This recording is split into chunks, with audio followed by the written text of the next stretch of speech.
Welcome back to another episode of Touchdown Labs.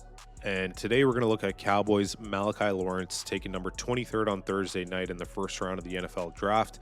Traded down with Philadelphia to pick up 2 extra fourth round picks. Dallas still, in my opinion, walked away with one of their guys. So the tape we're going to walk through today is the game that put him on the Cowboys map, the best game of his 2025 tape. This is against Baylor. So it's a road game in Waco.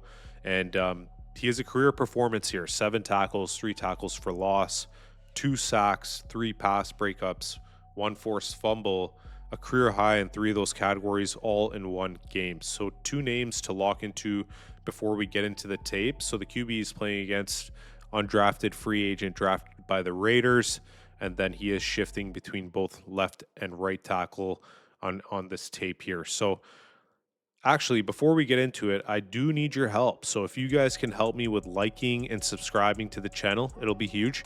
Like, comment, share, subscribe. I need all the help that I can get to build up the channel. And we did Caleb Downs' film first, and Barham's going to drop next. We're going to go through the entire 2026 Cowboys draft class. Now, real quick here, first thing I'm going to point out, I'm going to pause the film as soon as he does this, but he throws the tackle's hands away. And I think that's the first part of the move that we're looking at, is a hand placement off the snap. He's going to fire off. And even though the right tackle is able to get his hands on him, with the power and the move that he has, he's able to push this tackle into the quarterback's lap. Unfortunately, we're going to see that's a completion, but we are not grading, Lawrence off that. So we're going to go right into clip number 2. Full speed and then slow-mo. Cool move that he has here. You can call it a ghost move. You can call it a hesitation. Seen Micah do it. Seen Myles Garrett do this as well. Kind of something new that pass rushers are putting into their bag, but he's going to shimmy left and right, and that's going to get this left tackle to not be able to set. And essentially, the way he's shifting pre-snap and then doing the shimmy, I don't think the left tackle expected him to roll back around onto the outside and end up taking this angle to get to the quarterback. So watch the footwork. He's selling the speed rush and then going outside, ghosting back. This is sometimes called a hezi. You can stem outside to the tackle's weight on his outside foot, snap back inside before he can recover. And these are the types of things that you're going to hear people saying that he has in his bag at such, not really a young age, because he is an older player coming out, but he has these moves in him where, he's making 3 or 4 hand moves there to ensure that either he's getting to the quarterback or he's getting a holding call. So with tackles consistently oversetting on him in the tape, you're going to see that he's using his hands to his advantage and his speed there as well. So watch the get off here. Even in this clip, this is going to come up twice, but he's shifted on to the right side. Again, outside rush, he's going to go around, but this just shows you his speed, right? 4.52 at 253 pounds, 1.58 10-yard split. We're going to see this again, really highlighting his athleticism here. And he's able to bend the corner and flatten to the quarterback. And that's really a technical term for closing your hips and getting your shoulders squared up to the pocket, right? Getting a hand there on Robertson, forcing an incompletion. Moving on to the next clip. This one's a little bit more textbook. It almost looks like he's a free rusher, right?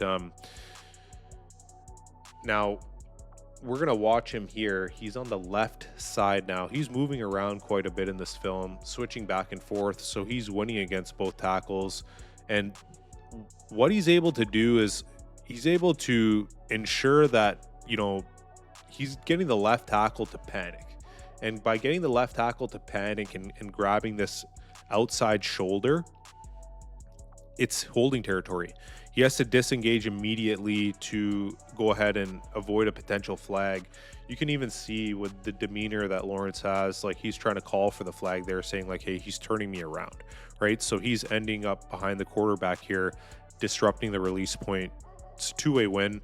He's either getting the holding call there or it's a loss for the offense with a pressure or a sack. Now, back to the right tackle, you're going to see he's pretty much in his head at this point.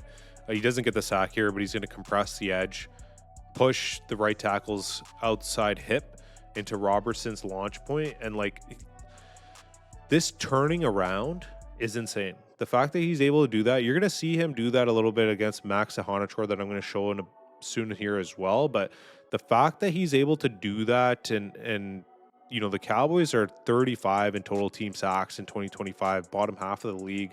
If we can get this guy to come in and even give us like 7 or 8 sacks in year one, I think that's a monster move. Late in the game, visibly gassed. You're going to see this jump step here. He's like jumping to the outside, which is giving him that leverage to use his speed to come back, flatten in.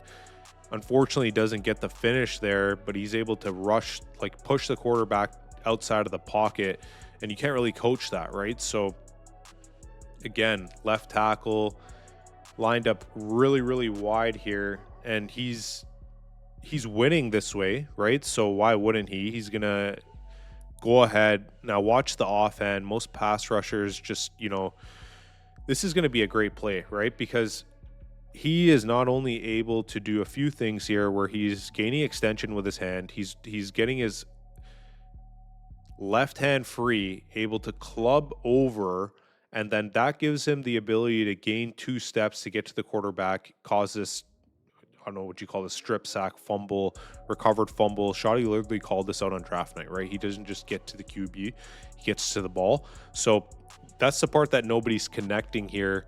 And just to go over some of his moves that we just saw, long arm press, ghost move, he bends and flattens.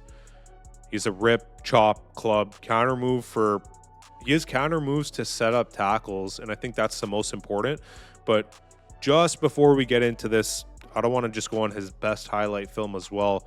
We're going to look at somebody here, Max Iheanachor, and this guy's stopped David Bailey, right? So I think it's important to look at some of this tape as well. Shout out to Billy M91 for putting this on, but he's going to be going against this really good first to second round projected right tackle at the time, and he is getting kind of stonewalled, right? Like that extension isn't there, or if he has that extension, he's not able to disengage quick enough for him to affect the quarterback and make a play on the running back. He's kind of washed out of the run lane there.